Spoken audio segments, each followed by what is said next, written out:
The Wisdom of the Buddha, unabridged Dhammapada, translated and edited by F. Max Muller.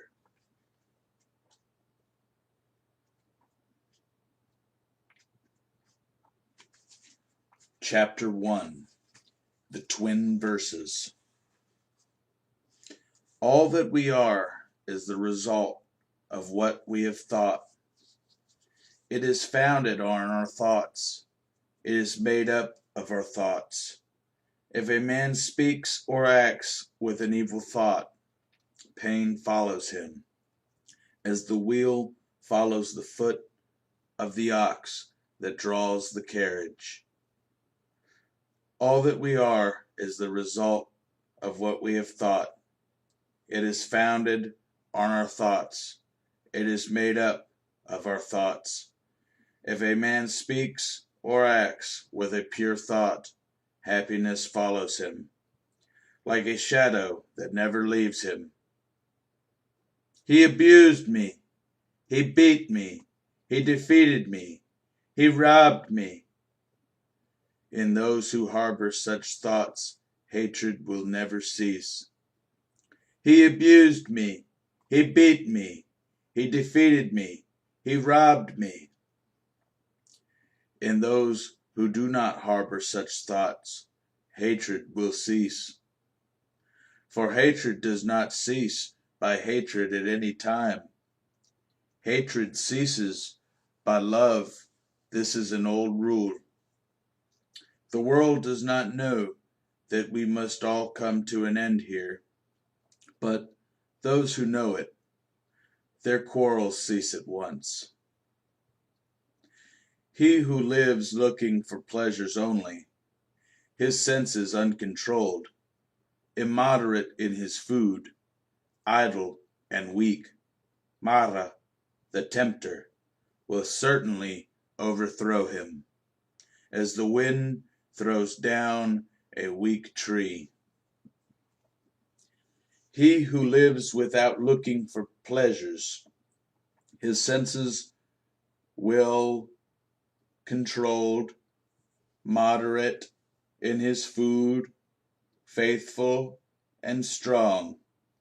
Him Mara will certainly not overthrow, any more than the wind throws down a rocky mountain. He who wishes to put on the yellow dress without having cleansed himself from sin, who disregards also the temperance and truth, is unworthy of the yellow dress. But he who has cleansed himself from sin is well grounded in all virtues and endowed also with temperance and truth. He is indeed worthy of the yellow dress. They who imagine truth in untruth and see untruth in truth never arrive at truth, but follow vain desires. They who know truth in truth and untruth in untruth arrive at truth and follow true desires. As rain breaks through an ill-thatched house, passion will break through an unreflecting mind. As rain does not break through a well-thatched house, passion will not break through a well-reflecting mind. The evildoer mourns in this world, and he mourns in the next. He mourns in both. He mourns and suffers when he sees the evil result of his own work. The virtuous man delights in this world, and he delights in the next. He delights in both. He delights and rejoices when he sees the purity of his own work. The evildoer suffers in this world, and he suffers in the next. He suffers in both. He suffers when he thinks of the evil he has done. He suffers more when going on the evil path. The virtuous man is happy in this world, and he is happy in the next. He is happy in both. He is happy when he thinks of the good he has done. He is still more happy when going on the good path. The thoughtless man, even if he can recite a large portion of the law, but is not a doer of it, has no share in the priesthood, but is like a cowherd, counting the cows of others. The follower of the law, even if he can recite only a small portion of the law, but having forsaken passion and hatred and foolishness, possesses true knowledge and serenity of mind. He, caring for nothing in this world or that to come, has indeed a share in the priesthood. Chapter 2. Earnestness. Earnestness is the path of immortality, nirvana. Thoughtlessness, the pain of death. Those who are in earnest do not die. Those who are thoughtless are as if dead already. Having understood this clearly, those who are advanced in earnestness delight in earnestness and rejoice in the knowledge of the elect. These wise people, meditative, steady, always possessed of strong powers, attain to nirvana, the highest happiness. If an earnest person has roused himself, if he is not forgetful, if his deeds are pure, if he acts with consideration, if he restrains himself, and if he lives according to law, then his glory will increase. By rousing himself, by earnestness, by restraint and control, the wise man may make for himself an island which no flood can overwhelm.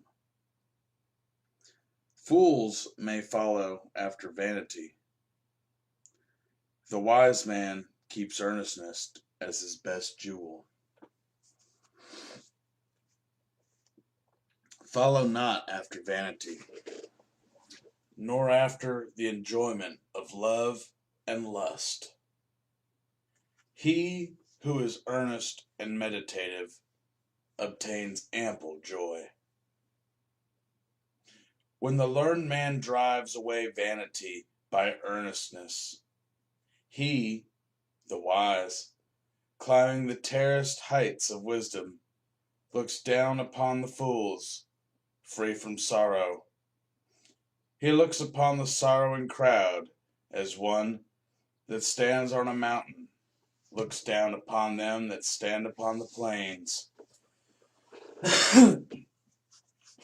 Earnest among the thoughtless, awake among the sleepers, the wise man advances like a racer, leaving behind the hack. By earnestness did Magavan Indra rise to the lordship of the gods. People praise earnestness. Thoughtlessness is always blamed.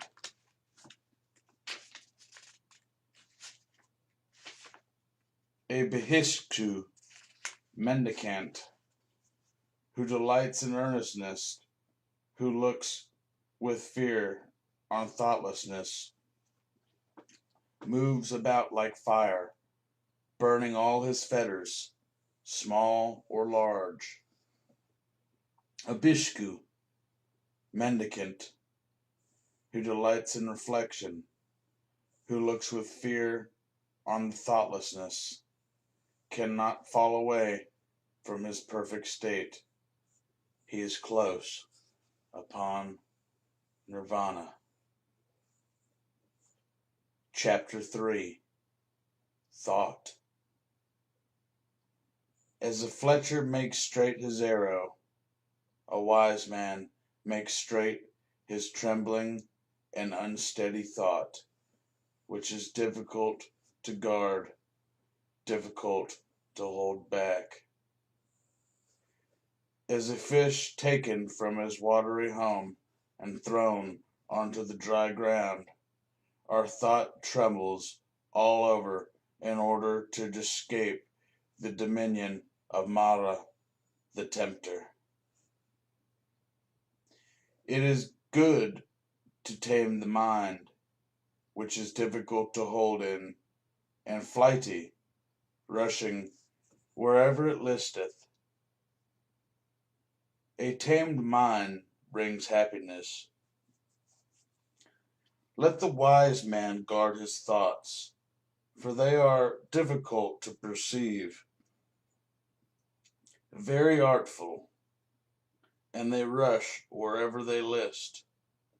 Thoughts, well guarded, bring happiness. Those who bridle their mind, which travels far, moves about alone, is without a body, and hides in the chamber of the heart, will be free from the bonds of Mara, the tempter. If a man's faith is unsteady, if he does not know the true law, if his peace of mind is troubled, his knowledge will never be perfect. If a man's thoughts are not dissipated, if his mind is not perplexed, if he has ceased to think of good or evil, then there is no fear for him while he is watchful. Knowing that his body is fragile, like a jar, and making his thought firm like a fortress, one should attack Mara, the tempter, with the weapon of knowledge.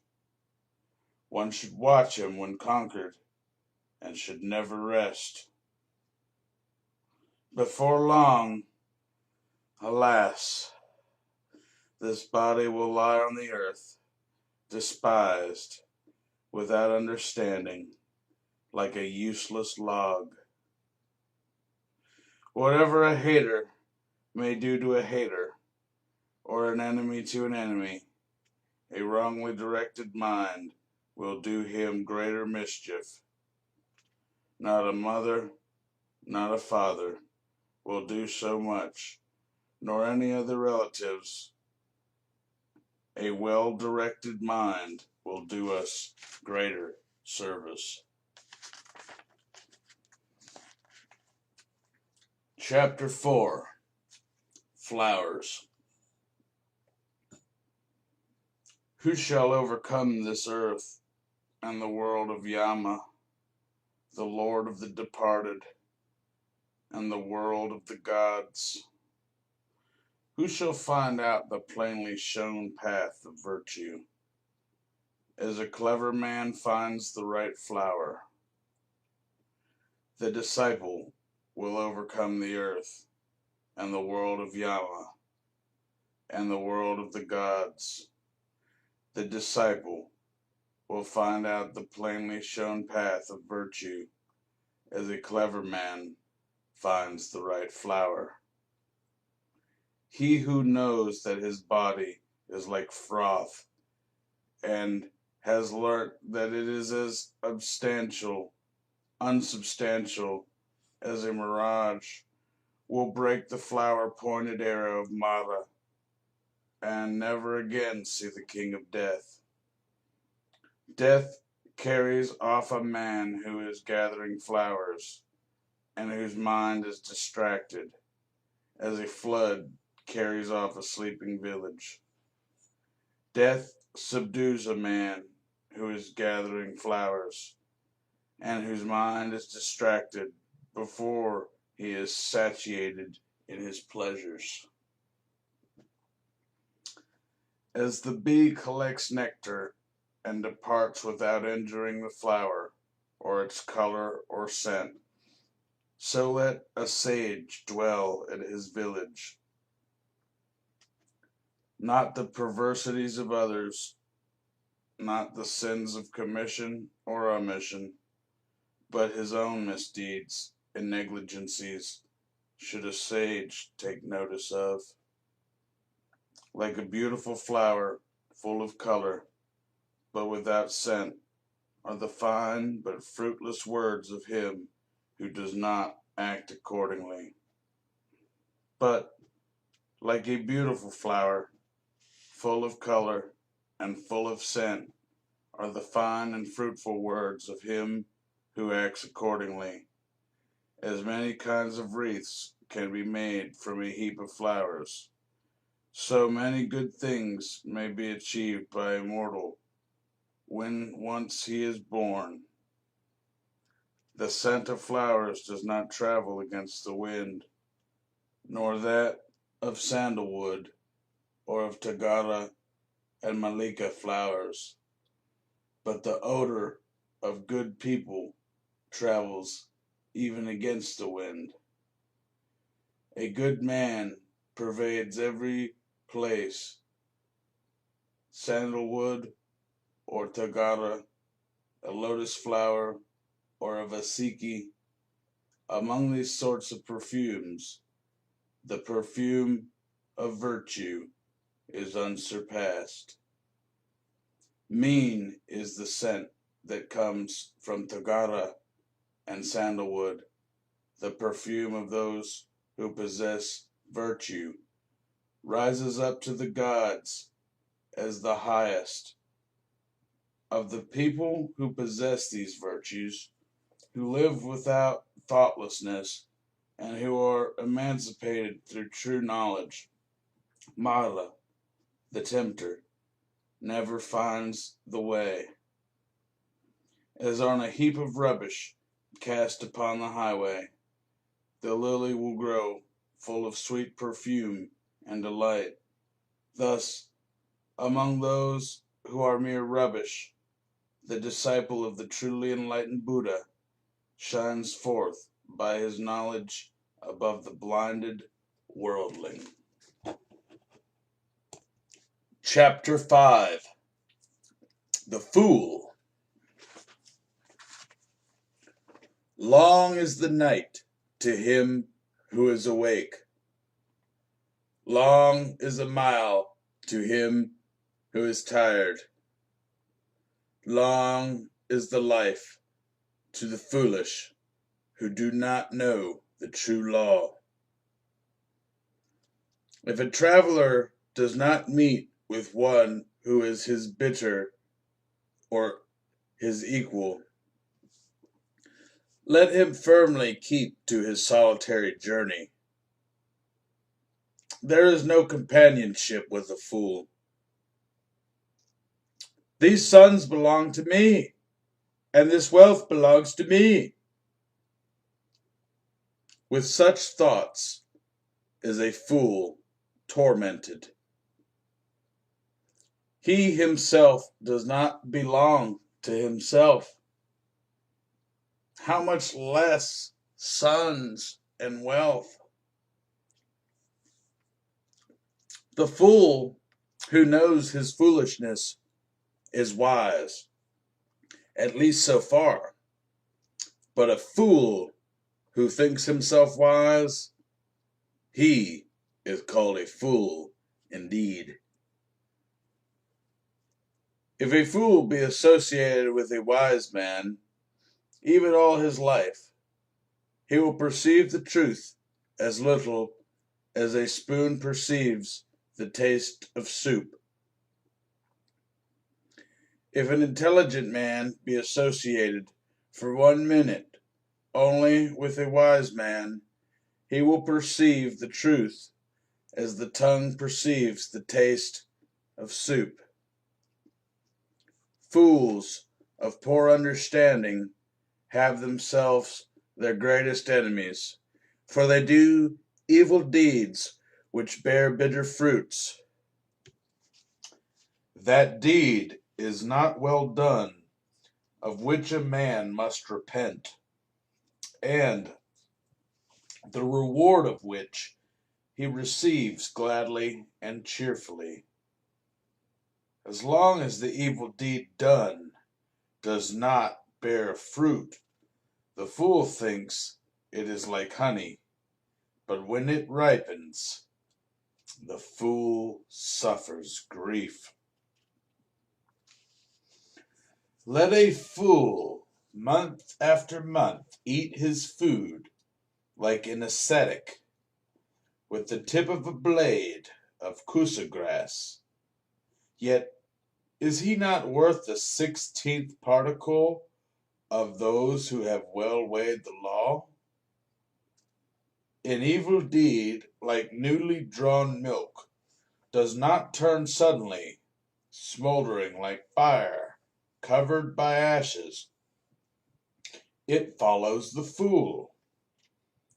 And when the evil deed, after it has become known, turns to sorrow for the fool, then it destroys his bright lot.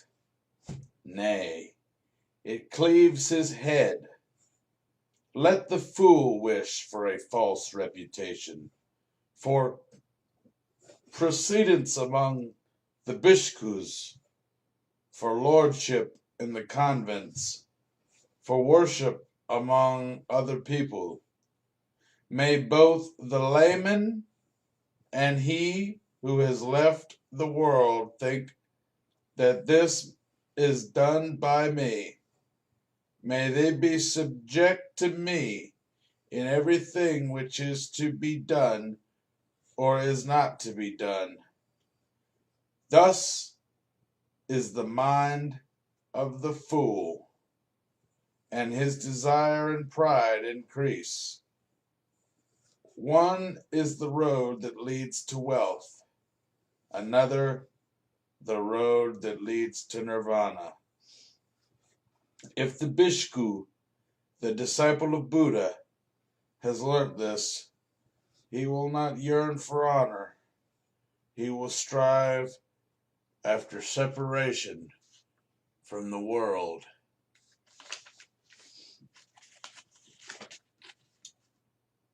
Chapter 6. The Wise Man.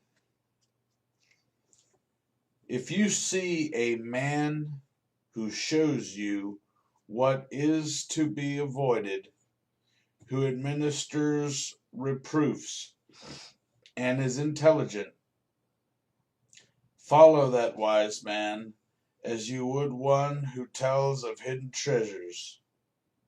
It will be better, not worse, for him who follows him. Let him admonish, let him teach, let him forbid what is improper. He will be beloved of the good, by the bad he will be hated. Do not have evildoers for friends. Do not have low people for friends. Have virtuous people for friends. Have for friends the best of men. He who drinks in the law lives happily with a serene mind. The sage rejoices always in the law, as preached by the elect. Well makers lead the water wherever they like. Fletchers bend the arrow. Carpenters bend a log of wood. Wise people fashion themselves. As a solid rock is not shaken by the wind, wise people falter not amidst blame and praise. Wise people, after they have listened to the laws, become serene, like a deep, smooth, and still lake.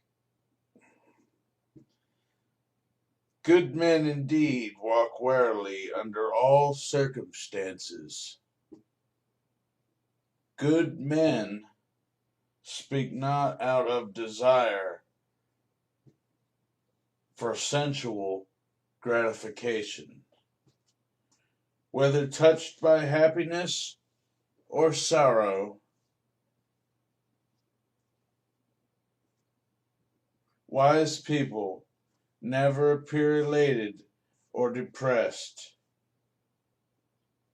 If, whether for his own sake or the sake of others, a man wishes neither for a son, nor for wealth, nor for lordship, and if he does not wish for his own success by any unfair means, then he is good, wise, and virtuous. Few are there among men who arrive at the other shore, become arhats.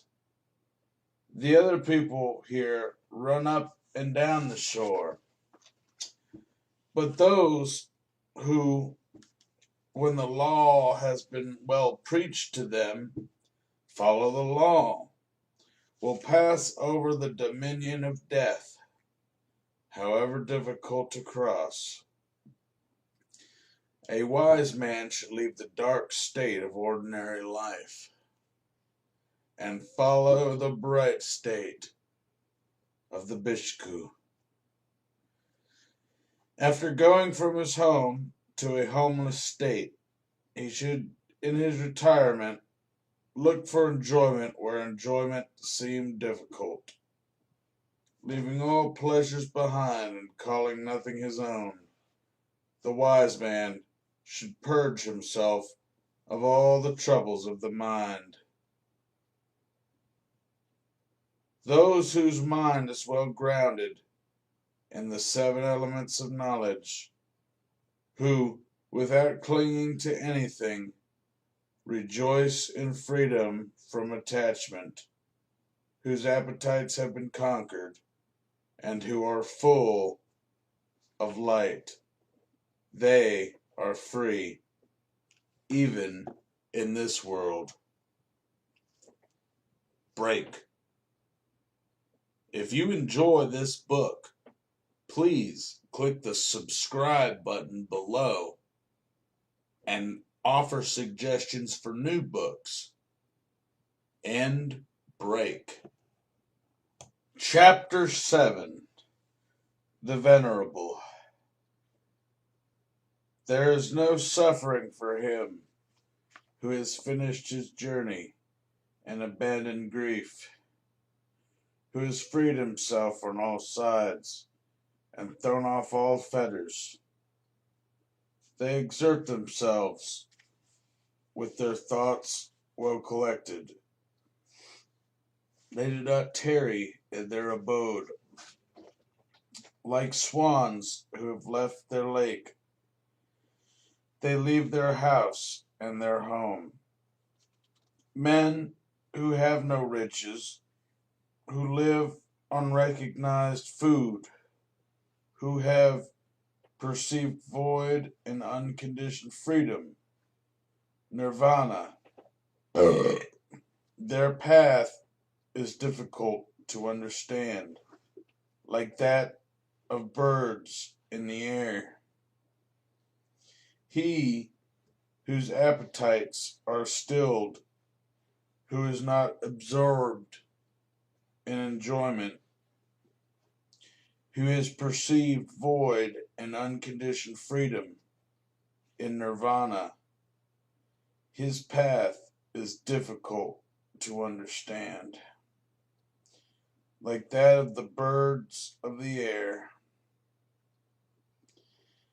The gods even envy him, whose senses, like horses well broken in by the driver, have been subdued, who is free from pride and free from appetites, such as One who does his duty is tolerant like the earth, or like a threshold. He is like a lake without mud. No new births are in store for him.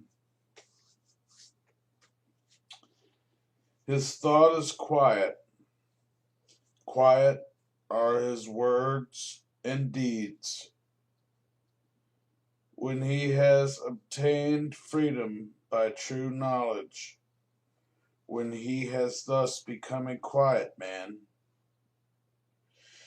the man who is free from credulity, but knows the uncreated, who has cut all ties, removed all temptations, renounced all desires, he is the greatest of men. In a hamlet or in a forest, on sea or dry land, wherever venerable persons, arahanta, dwell, that place is delightful. Forests are delightful. Where the world finds no delight, there the passionless will find delight, for they look not for pleasures. Chapter 8. The Thousands. Even though a speech be 1,000 of words, but made up of senseless words, one word of sense is better, which if a man hears, he becomes quiet. Even though a gatha, poem, be 1,000 of words, but made up of senseless words, one word of a gatha is better, which if a man hears, he becomes quiet. Though a man recite 100 gathas made up of senseless words, one word of the law is better, which if a man hears, he becomes quiet. If one man conquer in battle 1,000 times 1,000 men, and if another conquer himself, he is the greatest of conquerors. One's own self conquered is better than all other people. Not even a god, a Gandharva, not Mara with Brahman, could change into defeat the victory of a man who has vanquished himself and always lives under restraint. If for 100 years sacrifice, month by month, with 1,000, and if he but for one moment pay homage to a man whose soul is grounded in true knowledge, better is that homage than a sacrifice for 100 years. If for 100 years worship, agony, fire in the forest, and if he but for one moment pay homage to a man whose soul is grounded in true knowledge, better is that homage than sacrifice for 1,000 years. Whatever a man sacrifice in this world as an offering or as an oblation for a whole year in order to gain merit, the whole of it is not worth 1/4 of a farthing. Reverence shown to the righteous is better. He who always greets and constantly reveres the aged, 4 things will increase to him: life, beauty, happiness, power. But he who lives 100 years, vicious and unrestrained, a life of one day, is better if a man is virtuous and reflecting. And he who lives 100 years, ignorant and unrestrained, a life of one day, is better if a man is wise and reflecting. And he who lives 100 years idle and weak, a life of one day, is better if a man has attained firm strength. And if he who lives 100 years, not seeing beginning and end, a life of one day, is better if a man sees beginning and end. And he who lives 100 years, not seeing the immortal place, a life of one day, is better if a man sees the immortal place.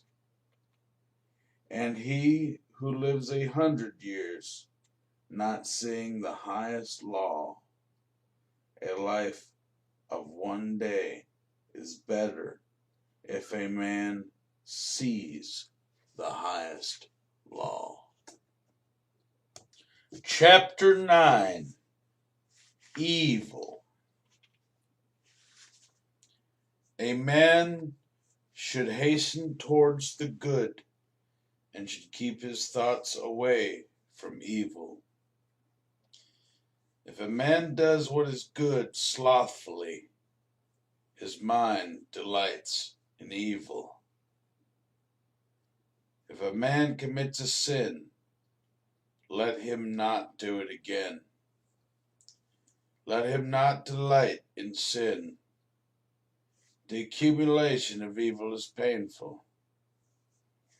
If a man does what is good, let him do it again. Let him delight in it. The accumulation of good is delightful. Even an evildoer sees happiness so long as his evil deed does not ripen. But when his evil deed ripens, then does the evildoer see evil. Even when a good man sees evil days, so long as his good deed does not ripen. But when his good deeds ripen, then does the good man see good things.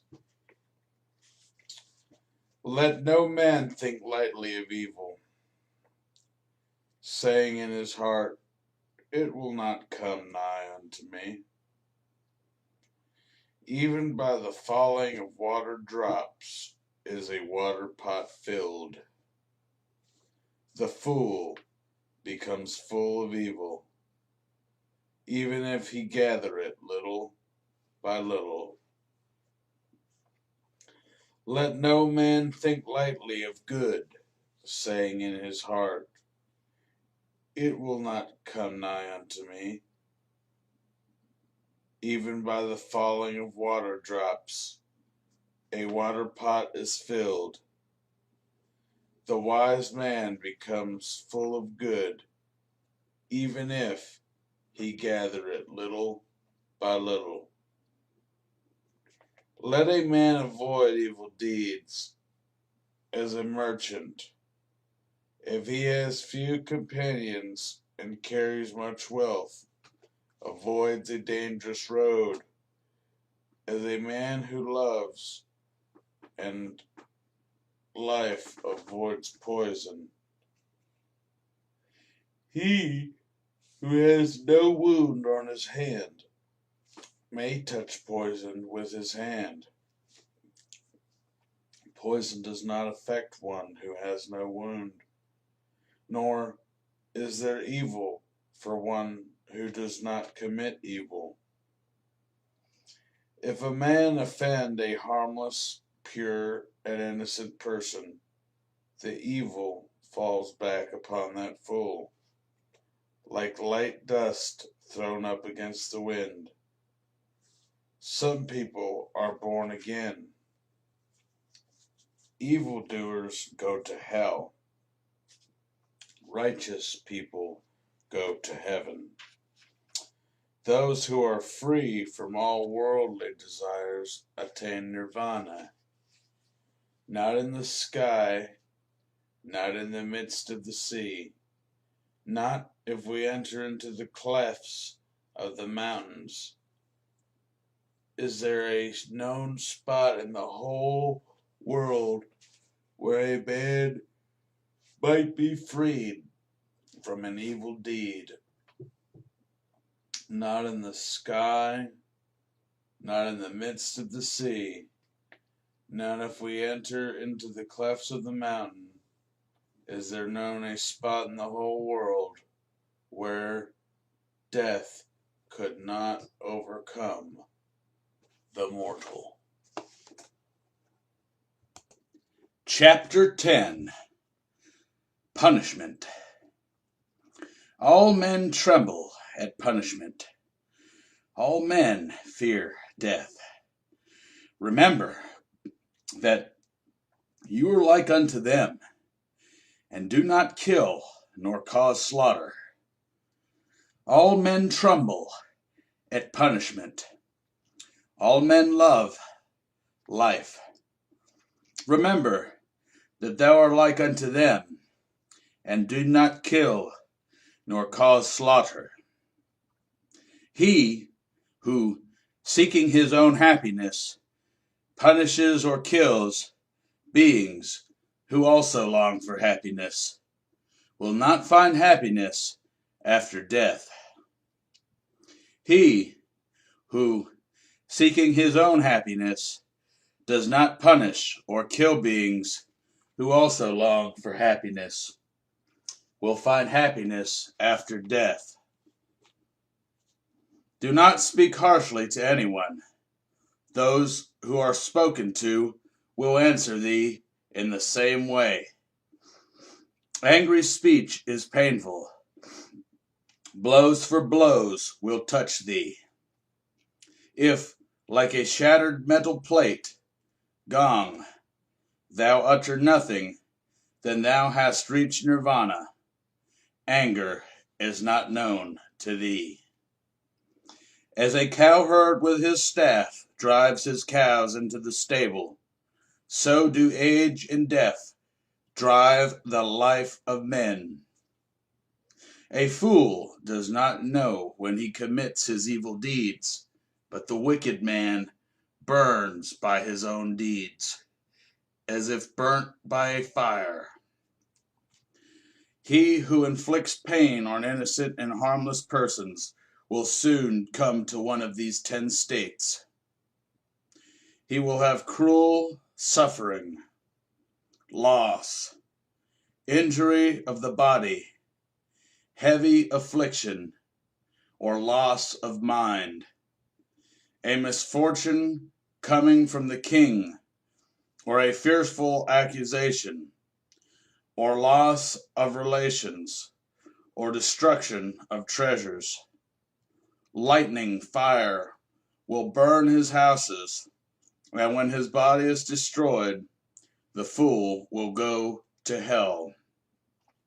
Not nakedness, not plaited hair, not dirt, not fasting, or lying on the earth, not rubbing with dirt, not sitting motionless, can purify a mortal who has not overcome desires.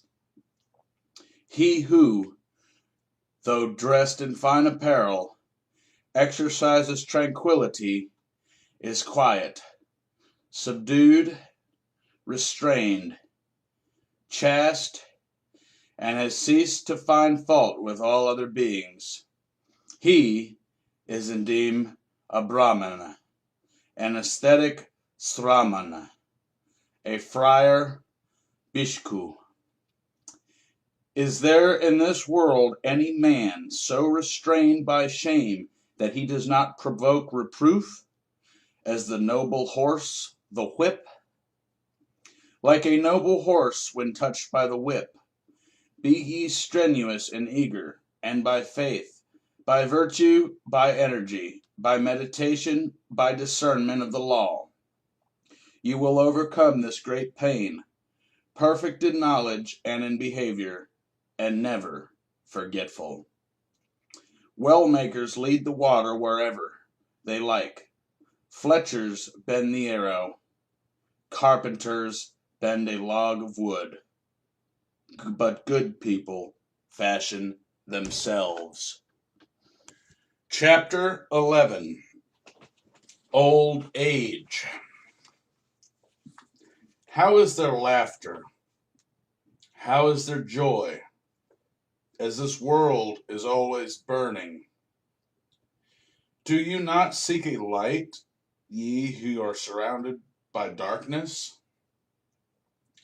Look at this dressed up lump, covered with wounds, joined together, sickly, full of so many schemes, but which has no strength, no hold. This body is wasted, full of sickness and frail. This heap of corruption breaks to pieces. Life indeed ends in death. After one has looked at those gray bones, thrown away like gourds in the autumn, what pleasure is there left in life? After a stronghold has been made of the bones, it is covered with flesh and blood, and there dwell in it old age and death, pride and deceit. The brilliant chariots of kings are destroyed. The body also approaches destruction, but the virtue of good people never approaches destruction. Thus do the good say to the good.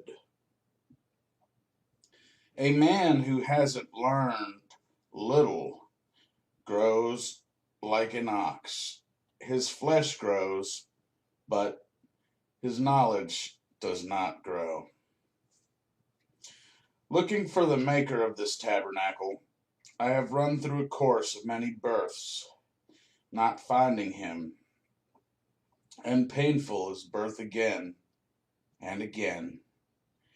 But now, maker of the tabernacle, thou hast seen, thou shalt not make this tabernacle again. All thy rafters are broken, thy ridgepole is sundered. The mind, approaching the eternal, Visankara Nirvana, has attended to the extinction of all desires. Men who have not observed proper discipline and have not gained wealth in their youth perish like old herons in a lake without fish. Men who have not observed proper discipline and have not gained wealth in their youth lie like broken bows sighing after the past. Chapter 12. Self. If a man holds himself dear, let him watch himself carefully. During one at least out of the 3 watches, a wise man should be watchful. Let each man direct himself first to what is proper, Then let him teach others. Thus a wise man will not suffer. If a man make himself as the teachers others to be, then, being himself well subdued, he may subdue others. For one's own self is difficult to subdue. Self is the Lord of self. Who else could be the Lord? With self well subdued, a man finds a Lord as few can find. The evil done by oneself, self-forgotten, self-bred, crushes the foolish. As a diamond breaks even a precious stone, he whose wickedness is very great brings himself down to that state where his enemy wishes him to be, as a creeper does with the tree which it surrounds. Bad deeds and deeds hurtful to ourselves are easy to do, but what is beneficial and good, that is very difficult to do. The foolish man who scorns the rule of the venerable Arhat, of the elect Arya, of the virtuous, and follows a false doctrine, he bears fruit to his own destruction, like the fruits of the Kahathaka reed. By oneself the evil is done. By oneself one suffers. By oneself evil is left undone. By oneself is purified. The pure and the impure stand and fall by themselves. No one can purify another. Let no one forget his own duty for the sake of another's, however great. Let a man, after he has discerned his own duty, always be attentive to his duty. Chapter 13. The World. Do not follow the evil law. Do not live on in thoughtlessness. Do not follow the false doctrine. Be not a friend of the world. Rouse thyself. Do not be idle. Follow the law of virtue. The virtuous rest in bliss in this world and the next. Follow the law of virtue. Do not follow that of sin. The virtuous rest in bliss in this world and in the next. Look upon the world as you would on a bubble. Look upon it as you would on a mirage. The king of death does not see him who thus looks down upon the world. Come, look at this world, glittering like a royal chariot. The foolish are immersed in it, but the wise do not touch it. He who formerly was reckless and afterwards became sober, brightens up the world. Like the moon when freed from clouds, he whose evil deeds are covered by good deeds brightens up this world like the moon when freed from clouds. This world is dark. Few only can see here. A few only go to heaven, like birds escaped from the net. The swans go on the path of the sun. They go miraculously through the ether. The wise are led out of this world when they have conquered Mara and his train. If a man has transgressed the one law, and speaks lies, and scoffs at another world, there is no evil he will not do. The uncharitable do not go to the world of gods. Fools only not praise liberally. A wise man rejoices in liberality, and though it becomes blessed in the other world, better than sovereignty over the earth, better than going to heaven, better than lordship over all worlds is the reward of Satipati. The first step in holiness. Chapter 14. The Buddha, the Awakened. He whose conquest cannot be conquered again, into whose conquest no one in this world enters. By what track can you lead him? The awakened, the omniscient, the trackless? He whom no desire with its snares and poisons can lead astray. By what track can you lead him? The awakened, the omniscient, the trackless? Even the gods envy those who are awakened and not forgetful, who are given to meditation, who are wise and who delight in the repose of retirement from the world. Difficult to obtain is the conception of men. Difficult is the life of mortals. Difficult is the hearing of the true law. Difficult is the birth of the awakened, the attainment of Buddhahood. Not to commit any sin, to do good, and to purify one's own mind, that is, the teaching of all the awakened.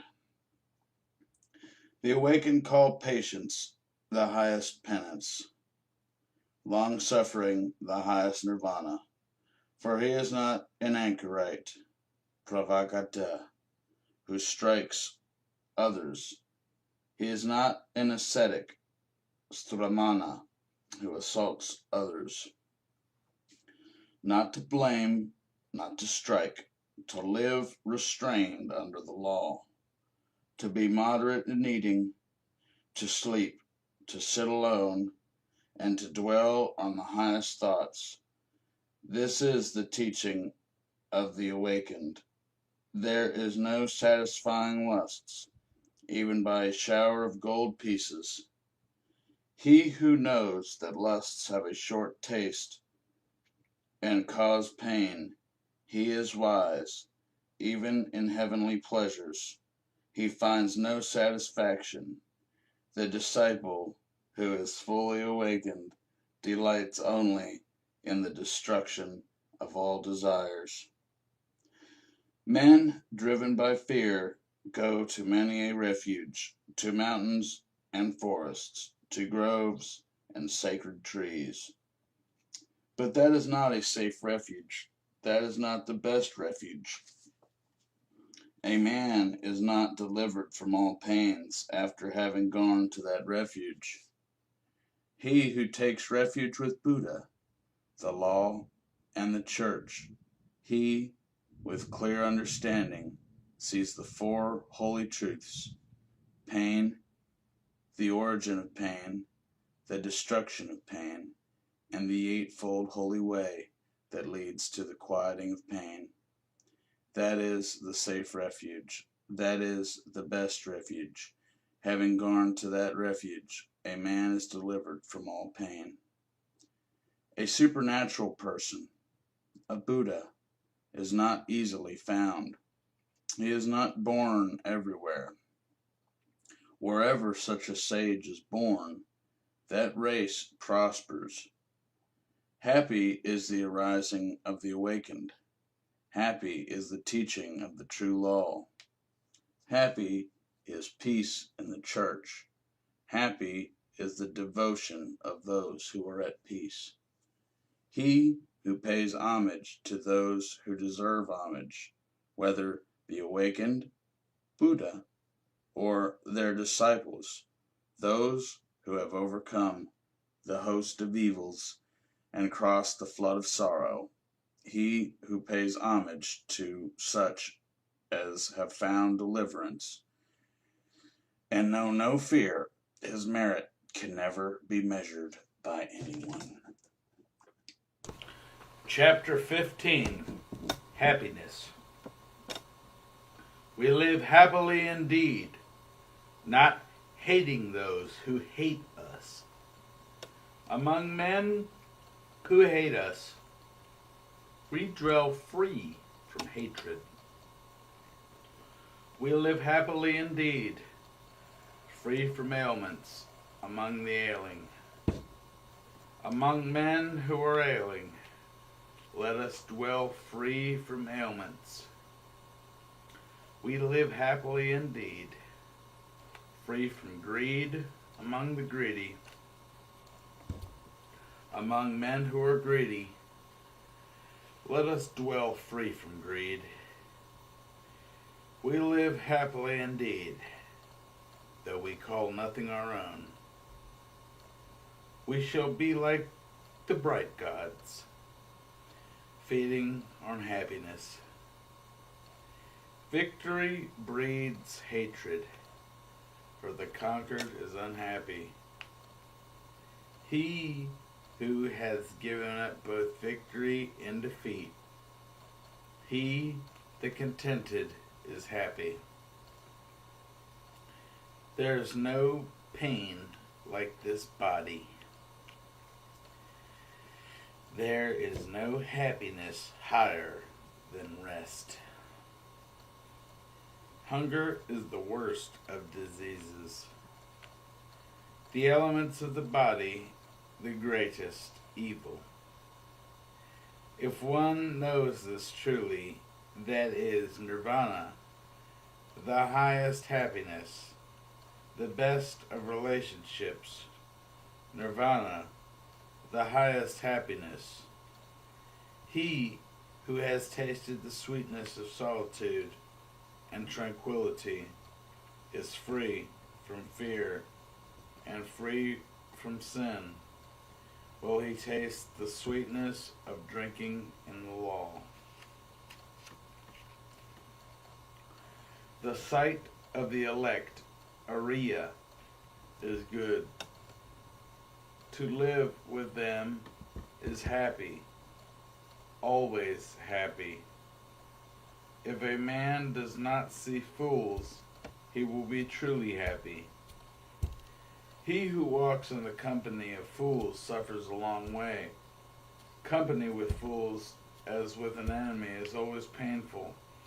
Company with the wise is a pleasure, like meeting with kinsfolk.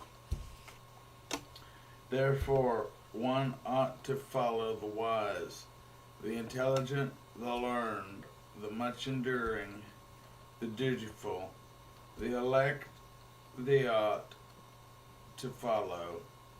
Such a good and wise man, as the moon follows the path of the stars.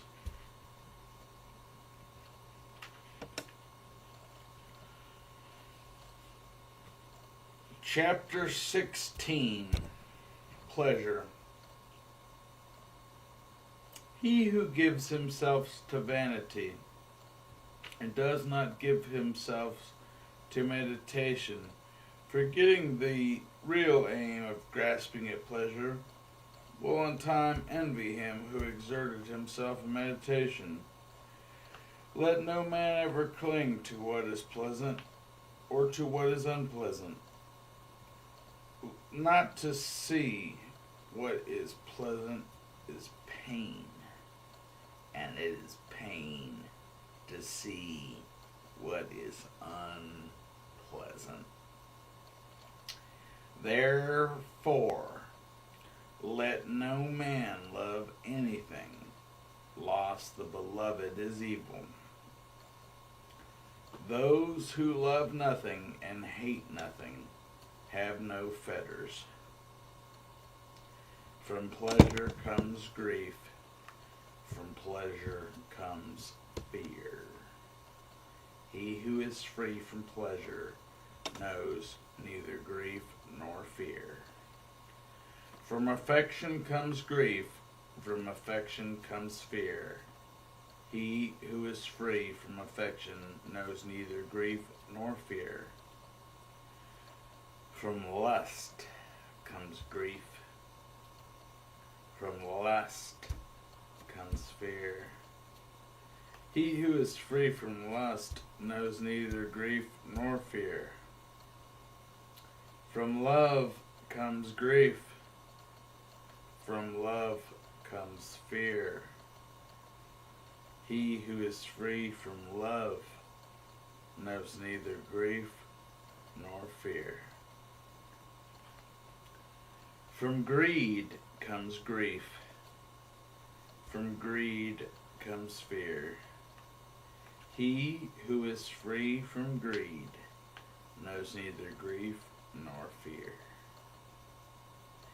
He who possesses virtue and intelligence, who is just, speaks the truth, and does what is his own business, him the world will hold dear. He in whom a desire for the ineffable, nirvana, has sprung up in his mind and is satisfied, whose thoughts are not bewildered by love, he is called Erdhumvrostasmos, carried upwards by the stream. The Erdfrosrotas is one who is not carried away by the vulgar passions of the world.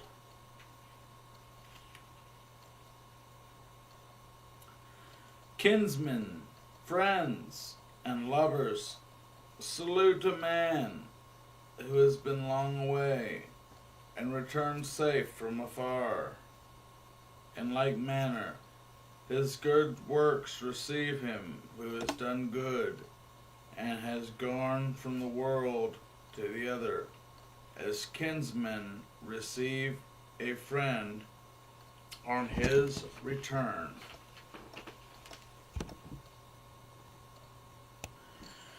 Chapter 18. Anger. Let a man leave anger. Let him forsake his pride. Let him overcome all bondage. No sufferings befall who is not attached to name and form, and who calls nothing his own.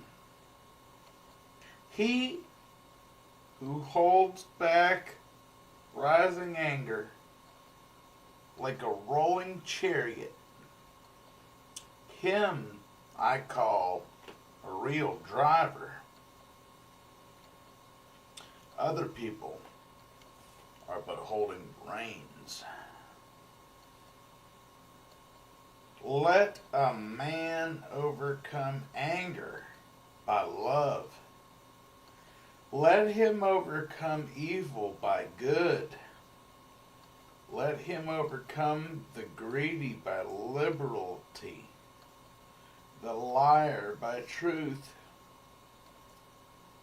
Speak the truth. Do not yield to anger. Give. If thou art asked for little, by these 3 steps thou wilt go near the gods.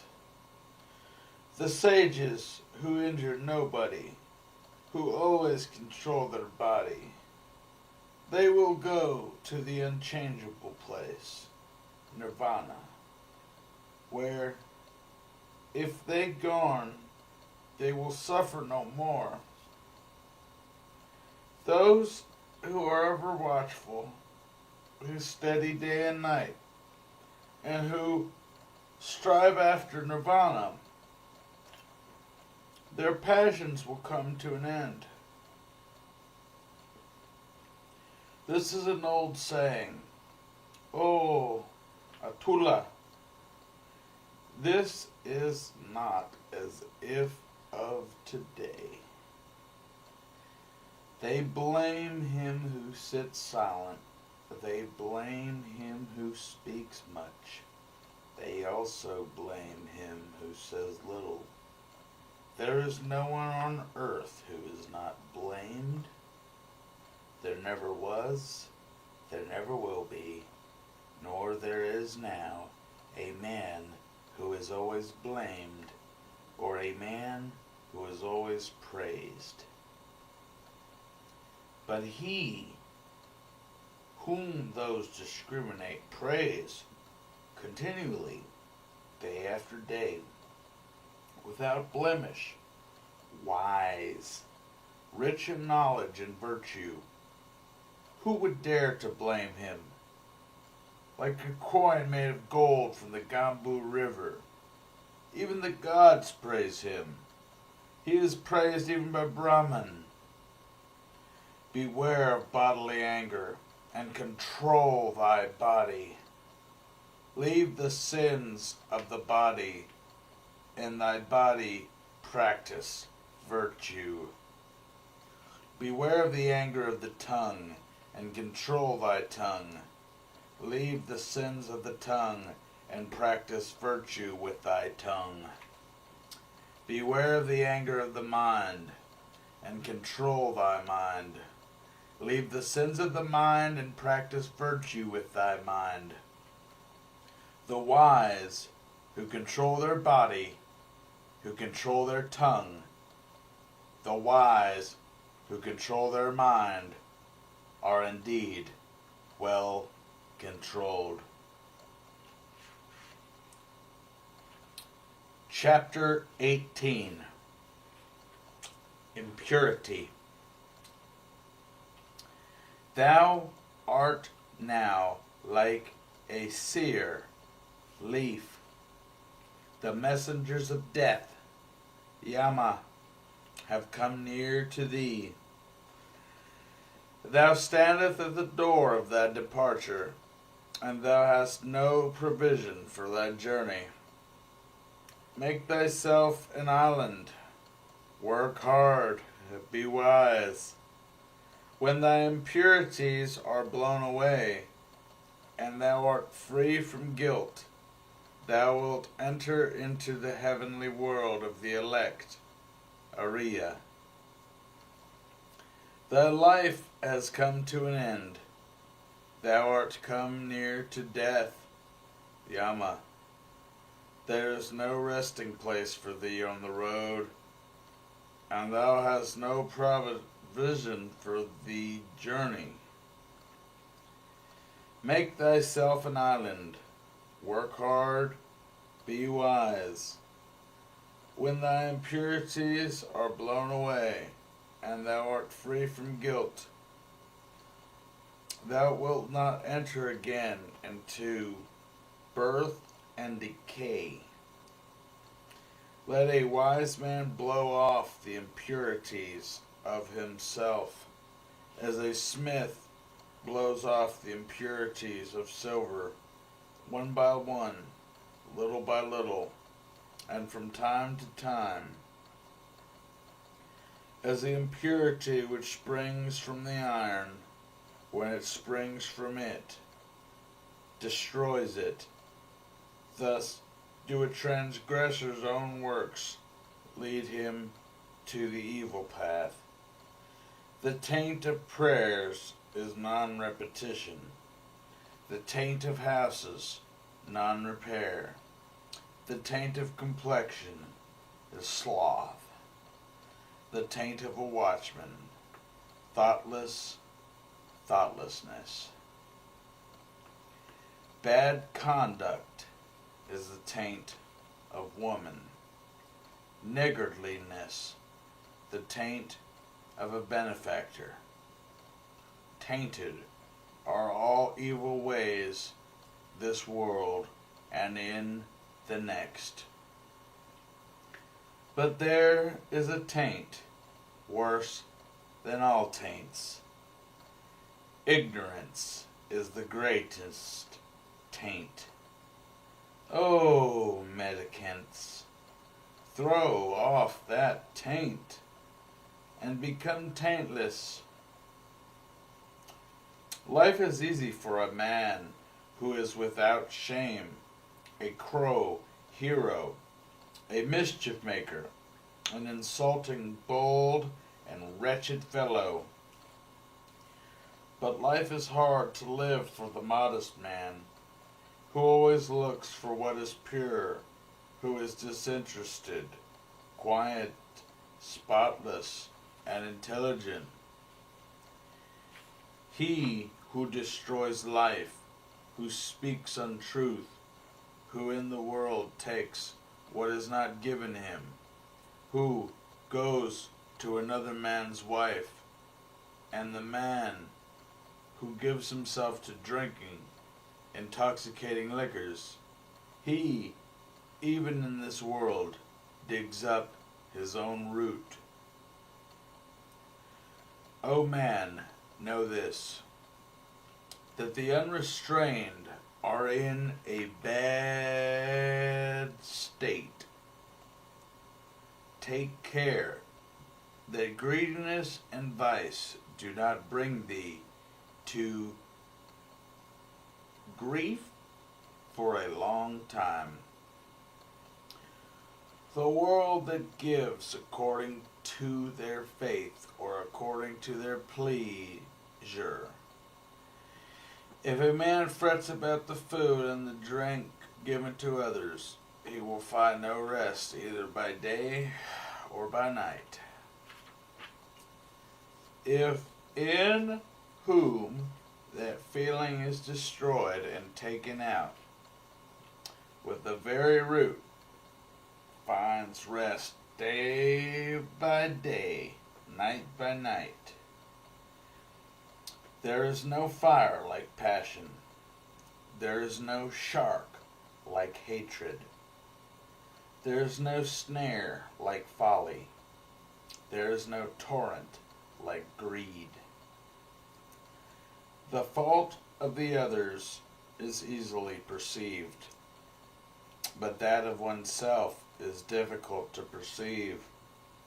A man's winnows his neighbor's faults like chaff, but his own fault he hides as a cheat hides the bad die from the player. If a man looks after the faults of others and is always inclined to be offended, if his own passions will grow, and he is far from the destruction of passions, there is no path through the air. A man is not a samana outwardly. The world delights in vanity. The Tathagatas, the Buddhas, are free from vanity. There is no path through the air. A man is not a samana outwardly. No creatures are eternal, but the awakened, Buddha, are never shaken.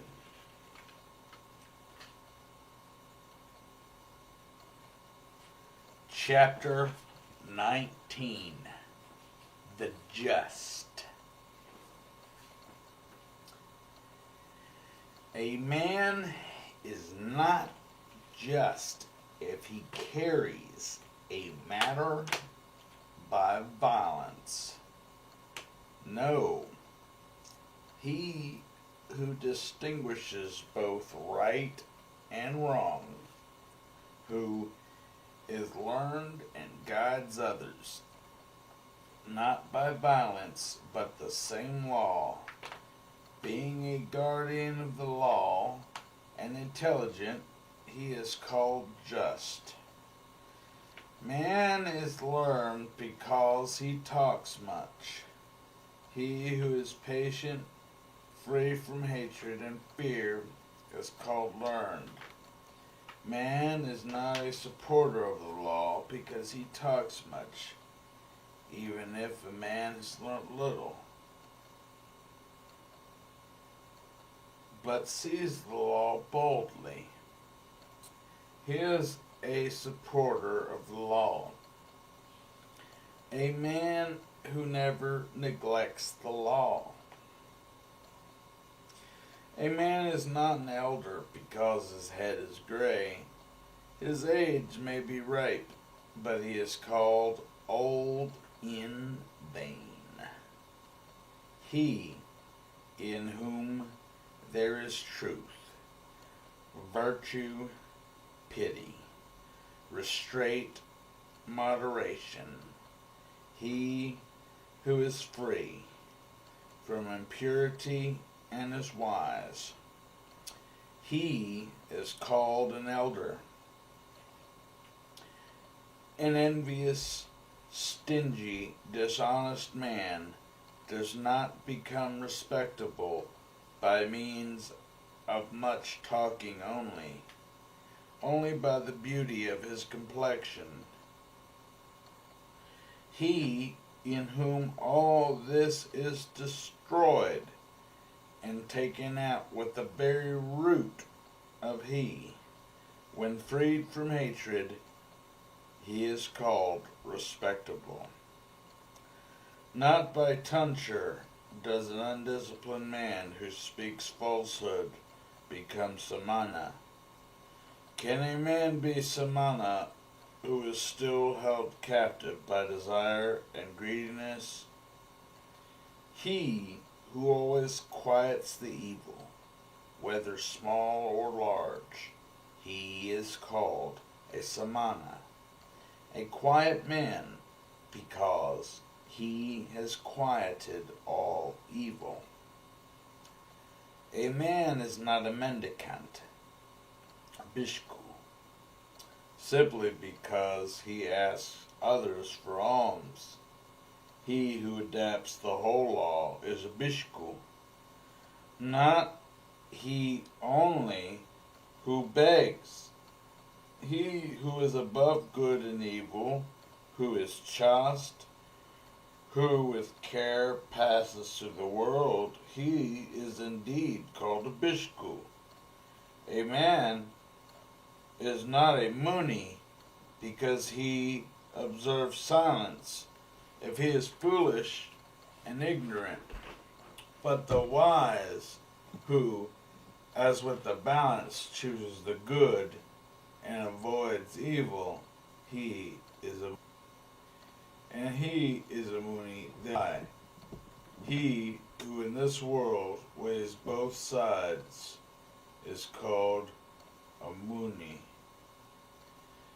A man is not elect Ariya because he injures living creatures, because he has pity on all living creatures. Therefore is a man called Ariya. Not only by discipline and vows, not only by much learning, not by entering into a trance, not by sleeping alone do I earn the happiness of release, which no worldling can know.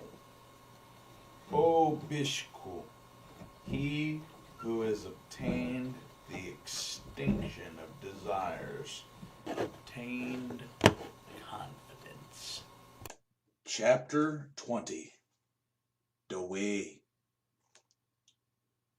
The best of ways is the eightfold, the best of truths, the 4 words, the best of virtues, passionlessness, the best of men, he who has eyes to see. This is the way.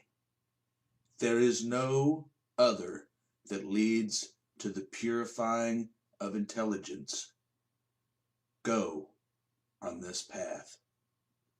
This is the confusion of Mara, the tempter. If you go on this way, you will make an end of pain. The way preached by me when I had understood the removal of the thorns in the flesh. You yourself must make an effort. The Tathagatas, Buddhas, are only preachers. The thoughtful who enter the way are freed from the bondage of Mara. All created things perish.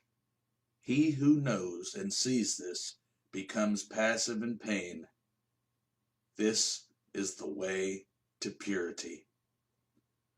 All created things are grief and pain, and he who knows and sees this becomes passive in pain.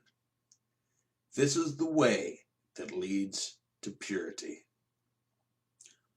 All forms are unreal. He who knows and sees this becomes passive in pain. This is the way that leads to purity. He who does not rouse himself when it is time to rise, who, though young and strong, is full of sloth, whose will and thought are weak, that lazy and idle man never finds the way to knowledge. Watching his speech, well restrained in mind, let a man never commit any wrong with his body. Let a man but keep these three roads of action clear, and he will achieve the way which is taught by the wise.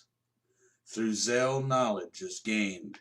Through lack of zeal knowledge is lost. Let a man who knows this double path of gain and loss thus place himself that knowledge may grow. Cut down the whole forest of desires, not a tree only. Danger comes out of the forest of desires. When you have cut down both the forest of desires and its undergrowth, then, bhikkhus, you will be rid of the forest and of desires. So long as the desire of man towards women, even the smallest, is not destroyed, so long is his mind in bondage, as the calf that drinks milk to its mothers. Cut out the love of self like an autumn lotus with thy hand. Cherish the road of peace. Nirvana has been shown by Sugata, Buddha. Here I shall dwell in the rain. Here in winter and summer. Thus the fool meditates and does not think of death.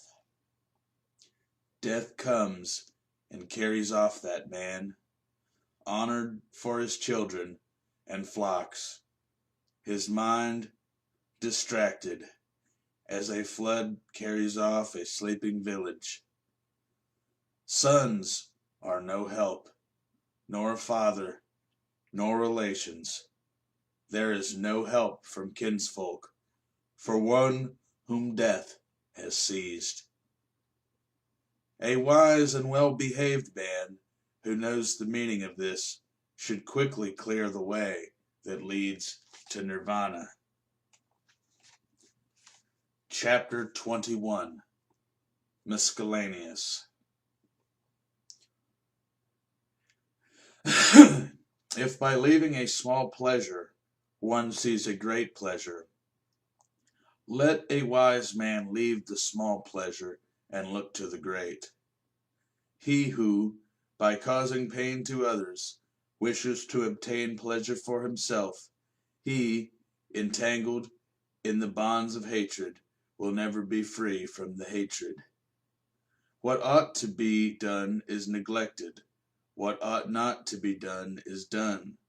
But the desires of unruly thoughtless people are always increasing, but they whose whole watchfulness is always directed to their body, who do not follow what ought not to be done, and who steadfastly do what ought to be done, the desires of such watchful and wise people will come to an end. A true Brahmana goes scatheless, though he have killed father and mother and 2 valiant kings, though he has destroyed a kingdom with all its subjects. A true Brahmana goes scatheless, though he have killed father and mother and 2 holy kings and an eminent man besides. The disciples of Gautama, Buddha, are always well awake, and their thoughts day and night are always set on Buddha.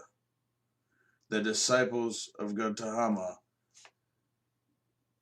are always well awake, and their thoughts day and night are always set on the law. The disciples of Gautama are always well awake, and their thoughts day and night are always set on the church. The disciples of Gautama are always well awake, and their thoughts day and night are always set on the body. The disciples of Gautama are always well awake. Their mind day and night always delights in compassion. The disciples of Gautama are always well awake, and their mind day and night always delights in meditation.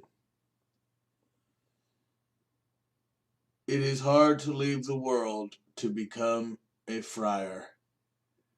It is hard to enjoy the world. Hard is the monastery.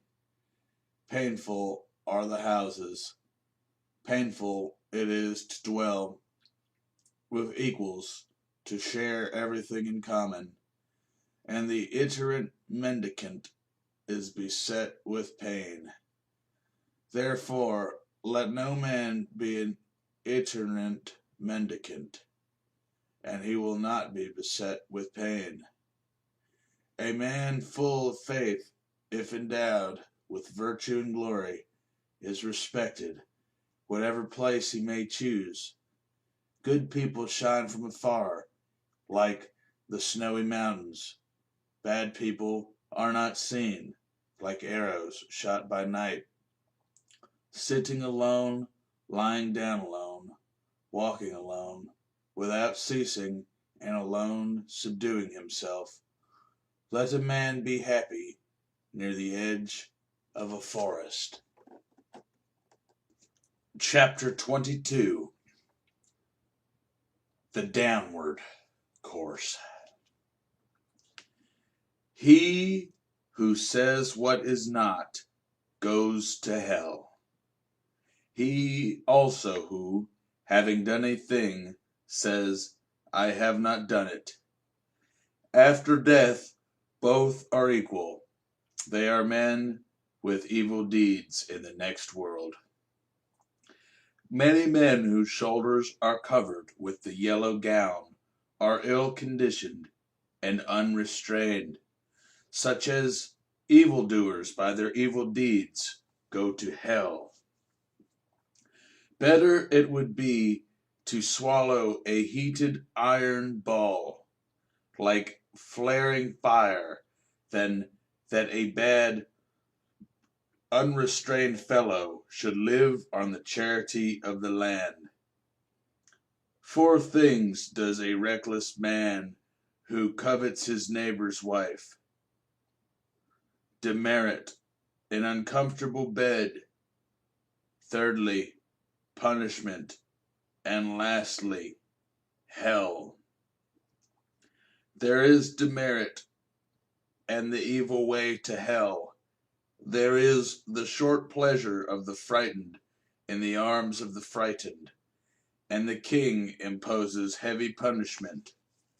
Therefore, let no man think of his neighbor's wife as a grass blade if badly grasped, cuts the arm. Badly practiced asceticism leads to hell. An act carelessly performed, a broken vow, and hesitating obedience to discipline, brahmacharyam, all this brings no great reward. If anything is to be done, let a man do it. Let him attack it vigorously. A careless pilgrim only scatters the dust of his passions more widely. An evil deed is better left undone, for if a man repents of it afterward. A good deed is better done, for having done it, one does not repent. Like a well-guarded frontier fort which defenses within and without, so let a man guard himself. Not a moment should escape, for they who allow the right moment to pass suffer pain when they are in hell. They who are ashamed of what they ought not to be ashamed of, and are not ashamed of what they ought to be ashamed of, such men, embracing false doctrines, enter the evil path. They who fear when they ought not to fear, and fear not when they ought to fear, such men, embracing false doctrines, enter the evil path. They who see sin where there is no sin, and see no sin where there is sin, such men, embracing false doctrines, enter the evil path. They who see sin where there is sin, and no sin where there is no sin, such men, embracing the true doctrine, enter the good path. Chapter 23. The Elephant. Silently I endured abuse, as the elephant in battle endures the arrow sent from the bow, for the world is ill-natured. They lead a tamed elephant to battle. The king mounts a tamed elephant. The tamed is the best among men, he who silently endures abuse. Mules are good, if tamed, and noble Sindhu horses, and elephants with large tusks, but he who tames himself is better still. For these animals does no man reach the untrodden country, nirvana, where a tamed man goes on a tamed animal, on his own well-tamed self. The elephant, called Dhammapada, his temples running with pungent sap, and who is difficult to hold, does not eat a morsel when bound. The elephant longs for the elephant grove. If a man becomes fat and a great eater, if he is sleepy and rolls himself about, that fool, like a hog fed on grains, is born again and again. This mind of mine went formerly wandering about, as it liked, as it listed, as it pleased. But I shall now hold it in thoroughly, as the rider who holds the hook holds the furious elephant. Be not thoughtless. Watch your thoughts. Draw yourself out of the evil way, like an elephant sunk in the mud. If a man find prudent companion, who walks with him, is wise, and lives soberly, he may walk with him, overcoming all dangers, happy but considerate. But if a man find no prudent companion who walks with him, is wise, and lives soberly, Let him walk alone, like a king who has left his conquered country behind, like an elephant in the forest.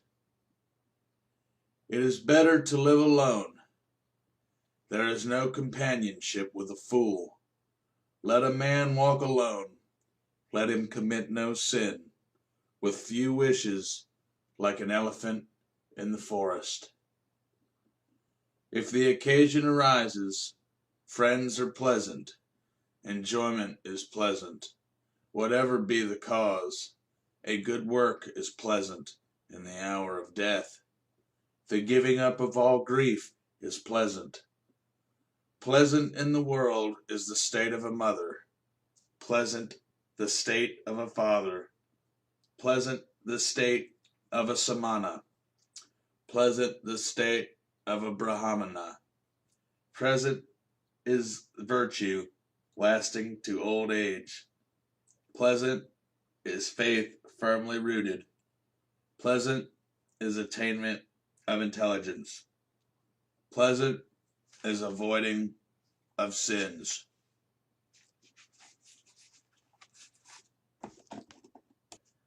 Chapter 24. Thirst. The thirst of a thoughtless man grows like a creeper.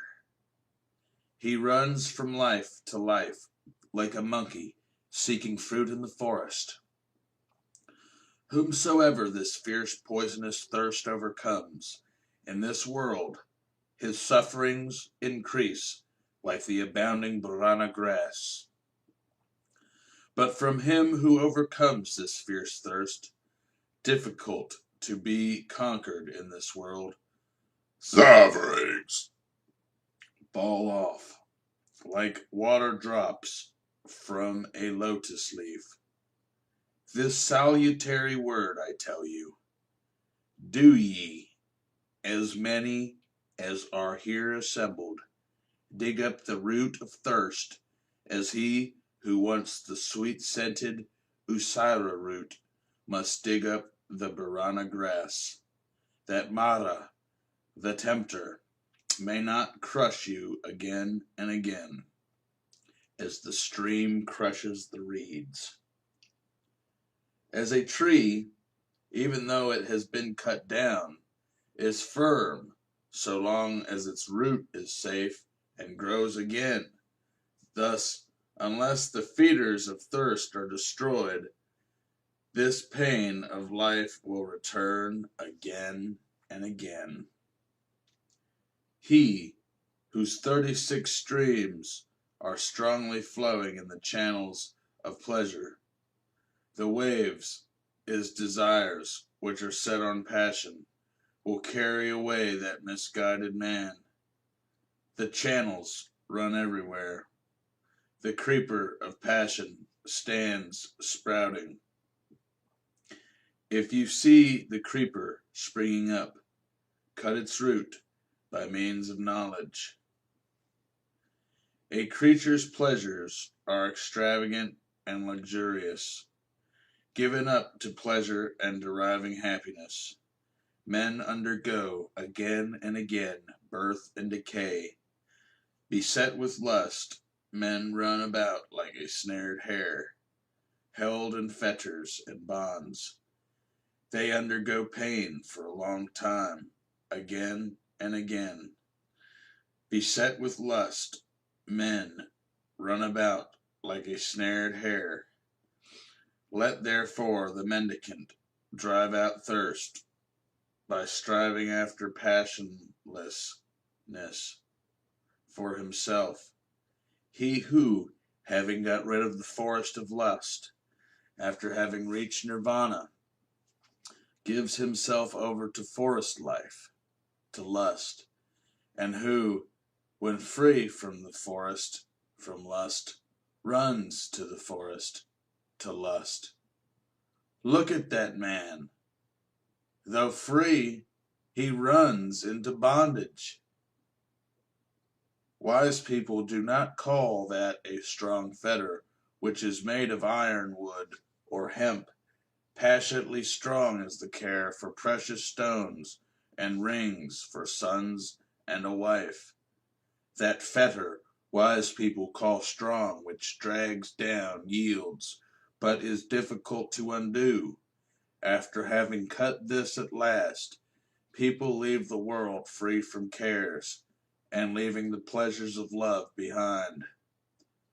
Those who are slaves to passions run down the stream of desires, as a spider runs down the web which he has made himself.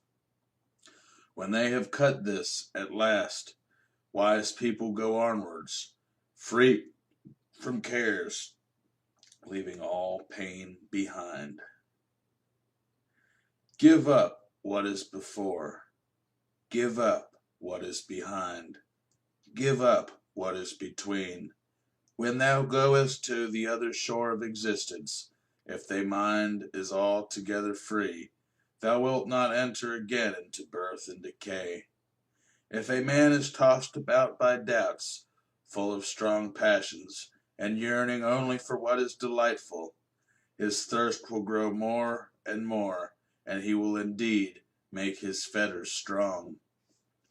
If a man delights in quieting doubts, and always reflecting, dwells on what is not delightful, he will remove, nay, he will cut the fetter of Mara.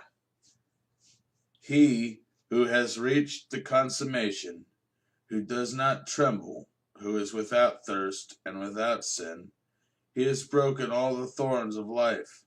This will be his last body. He who is without thirst and without affection, who understands the words and their interpretation, who knows the order of the letters, those which are before and which are after, he has received his last body. He is called the great sage, the great man. I have conquered all. I know all conditions of life. I am free from taint. I have left all, and through the destruction of thirst, I am free. Having learnt myself, whom shall I indicate as my teacher? The gift of the law exceeds all gifts. The sweetness of the law exceeds all sweetness. The delight in the law exceeds all delights. The extinction of thirst overcomes all pain. The foolish, if they look not for the other shore, the foolish, by his thirst for riches, destroys himself, as if he were destroying others. The fields are damaged by weeds. Mankind is damaged by passion. Therefore, a gift bestowed on the passionless brings great reward. The fields are damaged by weeds. Mankind is damaged by hatred. Therefore, a gift bestowed on those who do not hate brings great reward. The fields are damaged by weeds. Mankind is damaged by vanity. Therefore, a gift bestowed on those who are free from vanity brings great reward. The fields are damaged by weeds. Mankind is damaged by lust. Therefore, a gift bestowed on those who are free from lust brings great reward. Chapter 25. The Bhikkhu. Restraint in the eye is good. Good is restraint in the ear. In the nose, restraint is good. Good is restraint in the tongue. In the body, restraint is good. Good is restraint in speech. In thought, restraint is good. Good is restraint in all things. A bhikkhu, restrained in all things, is freed from all pain. He who controls his hand, he who controls his feet, he who controls his speech, he who is well controlled, he who delights inwardly, who is well collected, who is solitary and content, him they will call bhikkhu. The bhikkhu who controls his mouth, who speaks wisely and calmly, who teaches the meaning and the law, his word is sweet. He who dwells in the law delights in the law, meditates on the law, recollects the law. That bhikkhu will never fall away from the true law. Let him not despise what he has received, nor ever envy others. A mendicant who envies others does not obtain peace of mind. A bhikkhu who, though he receives little, does not dispute what has received. Even the gods will praise him, if his life is pure and if he is not slothful. He who never identifies himself with name and form, and does not grieve over what is no more, he indeed is called a bhikkhu. The bhikkhu who behaves with kindness, who is happy in the doctrine of Buddha, will reach the quiet place, nirvana. Happiness arising from the cessation of natural inclinations. O bhikkhu, empty this boat. If emptied, it will go quickly. Having cut off passion and hatred, thou wilt go to nirvana. Cut off the 5 fetters. Leave the 5. Rise above the 5. A bhikkhu who has escaped from the 5 fetters, he is called Ogahatina, saved from the flood. Meditate, O bhikkhu, and be not heedless. Do not direct thy thought. A man does not become a Brahman by his plaited hair, by his family, or by birth. In whom there is truth and righteousness, he is blessed. He is a Brahman. What is the use of plaited hair? O fool! What of the raiment of goat skins? What within thee there is ravening? But the outside thou makest clean. The man who wears dirty raiments, who is emaciated and covered with veins, who meditates alone in the forest, him I call indeed a Brahmana. I do not call a man a Brahmana because of his origin or of his mother. He is indeed arrogant, and he is wealthy, but the poor who is free from all attachments, him I call indeed a Brahman. Him I call a Brahmana, who, after cutting all fetters, never trembles, is free from bronze and unshackled. Him I call indeed a Brahmana, who, after cutting the strap and the thong, the rope, with all that pertains to it, has destroyed all obstacles, and is awakened. Him I call a Brahmana, who, though he has committed no offense, endures reproach, stripes, and bonds, who has endurance for force, and strength for his army. Him I call indeed a Brahmana, who is free from anger, dutiful, virtuous, without appetites, who is subdued and has received his last body.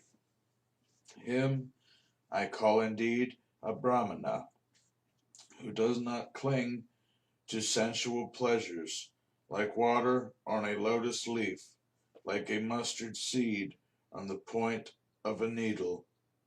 Him I call indeed a Brahmana, who even here knows the end of his own suffering, has put down his burden, and is unshackled. Him I call indeed a Brahmana, whose knowledge is deep, who possesses wisdom, who knows the right way and the wrong, and has attained the highest end. Him I call indeed a Brahmana, who keeps aloof both from laymen and from mendicants, who frequents no houses and has but few desires. Him I call indeed a Brahmana, who, without hurting any creatures, whether feeble or strong, does not kill nor cause slaughter. Him I call indeed a Brahmana, who is tolerant with the intolerant, mild with the violent, and free from greed among the greedy. Him I call indeed a Brahmana, from whom anger and hatred, pride and hypocrisy have dropped like a mustard seed from the point of a needle. Him I call indeed a Brahmana, who utters true speech, instructive and free from harshness, so he offends no one. Him I indeed call a Brahmana, who takes nothing in the world that is not given him, be it long or short, small or large, good or bad. Him I call indeed a Brahmana, who fosters no desires for this world or for the next, has no inclinations, and is unshackled. Him I call indeed a Brahmana, who has no interests, and when he has understood the truth, does not say, how, and who has reached the depths of the immortal? Him I call indeed a Brahmana, who in this world has risen from both ties, good and evil, who is free from grief, from sin, and from impurity. Him, indeed, I call a Brahmana, who is bright like the moon, pure, serene, undisturbed, and in whom all gaiety is extinct. Him I call indeed a Brahmana, who has traversed this miry road, the impassable world, difficult to pass, and its vanity, who has gone through and reached the other shore, its thoughtful, steadfast, free from doubts, free from attachments, and content. Him I call indeed a Brahmana, who in this world, having abandoned all desires, travels about without a home, and in whom all conspicuance is extinct. Him I call indeed a Brahmana, who having abandoned all longings, travels without a home, and in whom all covetousness is extinct. Him I indeed call a Brahmana, who, after leaving all bondage to men, has risen above all bondage to the gods, and is free from all and every bondage. Him I call indeed a Brahmana, who has left what pleasures and what has left and what gives pain, who is cold and free from all germs of renewed life, the hero who has conquered all the worlds. Him I call indeed a Brahmana, who knows the destruction and the return of beings everywhere, who is free from bondage, well-faring, Sugata, and awakened Buddha. Him I call indeed a Brahmana, whose path to the gods do not know, nor spirits, Gandharvas, nor Ven, whose passions are extinct, and who is an Arhat. Him I call indeed a Brahmana, who calls nothing his own, whether it be before, behind, or between, who is poor and free from love of the world. Him I call indeed a Brahmana, the manly, the noble, the hero, the great sage, the conqueror, the indifferent, the accomplished, the awakened.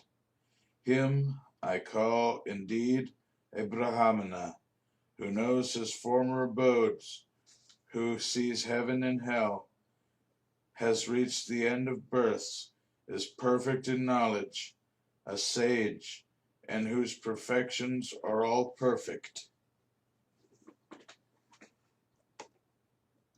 The end. Click subscribe if you enjoy this video.